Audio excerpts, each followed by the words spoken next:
Welcome to freedomalcohol.com. This is Sam French. I hope this finds you well. You join me here, week 9 of being free from alcohol since January 2016, and week 8 on the life videos.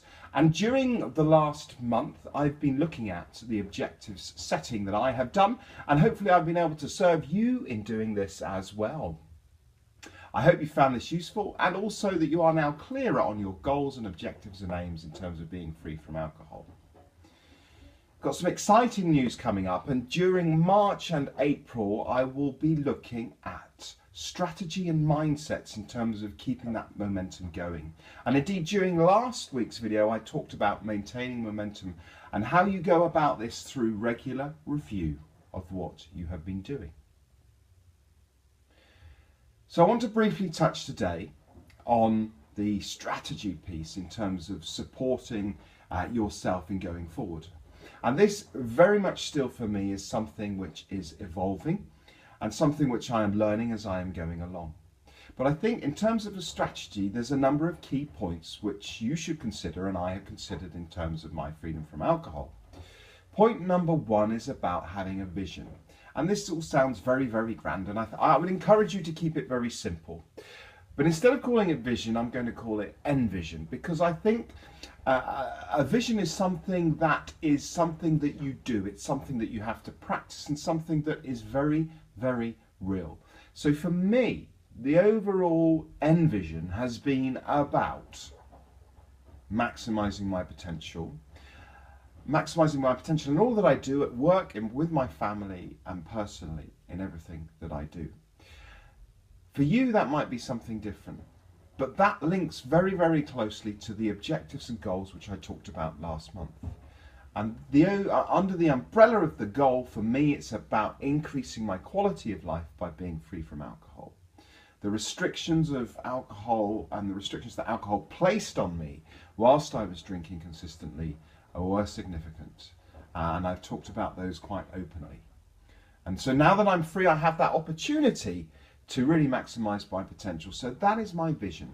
And in every decision that I make on a daily basis, am I maximizing my potential through those decision-making points? So whether that is at work, in an objective or piece of work that I do, whether that's in a conversation with somebody, whether that's doing something with my family, am I maximizing my potential by doing that? Now that might sound like quite a selfish thing, and actually it isn't, because I'm quite clear that in order to maximize my potential, there is a massive part that is about giving back to others. It's about giving my strengths and my skills and my character to help others and to move forward. So the second point is around being very clear about what your personal strengths are and what your skills are. Now there's lots of resource online to do this, and I'd recommend that you have a look on Google and see what you can find. One of the key ones which I have used in the past and I'm aiming to do again is something called the Strengths Finder, and this is quite readily available online through Amazon or other sites, and you can order it, and it asks you a series of questions that you have to answer really, really quickly. Don't think about them, just answer them, and then it comes out with a result that talks about your key strengths. Now I've done this with people, and some of them have found it really useful and others not so much. Some people have been surprised and others haven't. However, the overriding theme, I think, of this Strengths Finder that people have found is that there is a lot of truth in it, and they realise strengths that they have just been acting on a daily basis that they haven't really fully harnessed. So I think it's about being really clear on your strengths and your skills. And why is that so important? Well, I believe that these strengths and skills are things that will help you move forward in your freedom from alcohol. So, for example, if you are particularly practical in what you do, or particularly athletic, or particularly analytical, it's about harnessing these strengths and skills to help you move forward. So, if you're a runner and you're athletic, why not build into your weekly routines and rhythms something to do around exercise. It's a very simple example, I know, very simple. If it's about moving things forward at work, are you particularly analytical? Are you particularly good at communicating messages to people?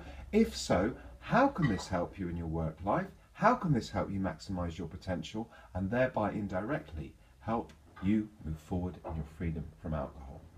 If this doesn't seem very clear, then that's okay, because I'm going to be going through it in a bit more detail in the coming weeks. The third bit is about your motivation.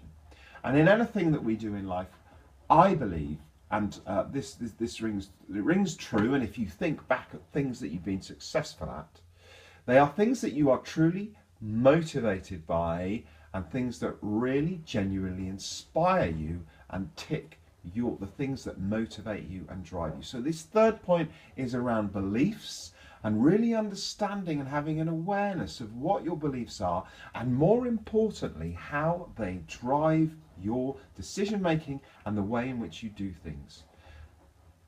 I know that having your beliefs aligned, whether at work or at family or wherever else, and being clear on these and harnessing these will help you move forward in terms of your objectives. So for me, and again, I talk about myself, and I'm going to talk about work because actually my work is helping me work towards my vision of maximizing my potential and my goal of increasing the quality of my life.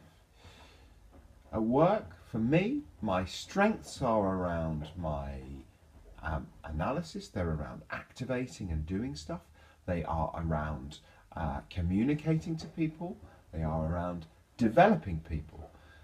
So it has been really important for me to harness these and put these into what I do at work.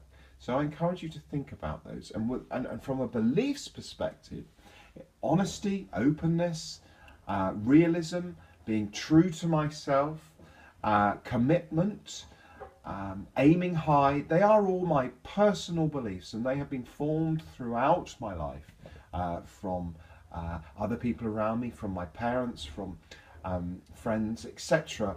That is where that has come from, and I'm aware of it, and it's really important that you understand what your personal beliefs are and how they impact on you achieving your freedom from alcohol. So those, for me, are the three key points when you start to think about strategizing and putting together your long-term freedom from alcohol. I've got a lot of work to do, and to be honest, I am not sure where this journey is going to go. But what I am doing is creating that aim, that clear goal, that clear vision, and the weekly structure, which is very important, which I talked about. So I hope this has given you a feel. You can, again, there's loads of resources online, and I'm not an expert, but I'm just sharing where I am at with you. So please have a look on Google, find out, or your other website providers, many of which are available, and see what you can find on strategizing and see how you can link it in to your freedom from alcohol. Next week and coming up, we'll start to talk about mindsets and the importance of mindsets when going free from alcohol. And I'll just give you a little snippet of that, and I have talked about this before in my other videos, but I just want to bring it back as I'm free from alcohol since January 2015 again, and that is a little snippet. Did you know that one of the most important things in terms of being successful in your freedom from alcohol when you decide to quit is about experiencing it as a positive thing, not a loss, not a mourning, but a positive thing. And I'm going to talk more about that mindset next week. Thank you for listening to freedomalcohol.com. There'll be more updates on the website. I hope you're finding it useful. And I look forward to talking to you again next week, and check in, read my blog update, and I'll speak to you all very soon. Take care. Goodbye.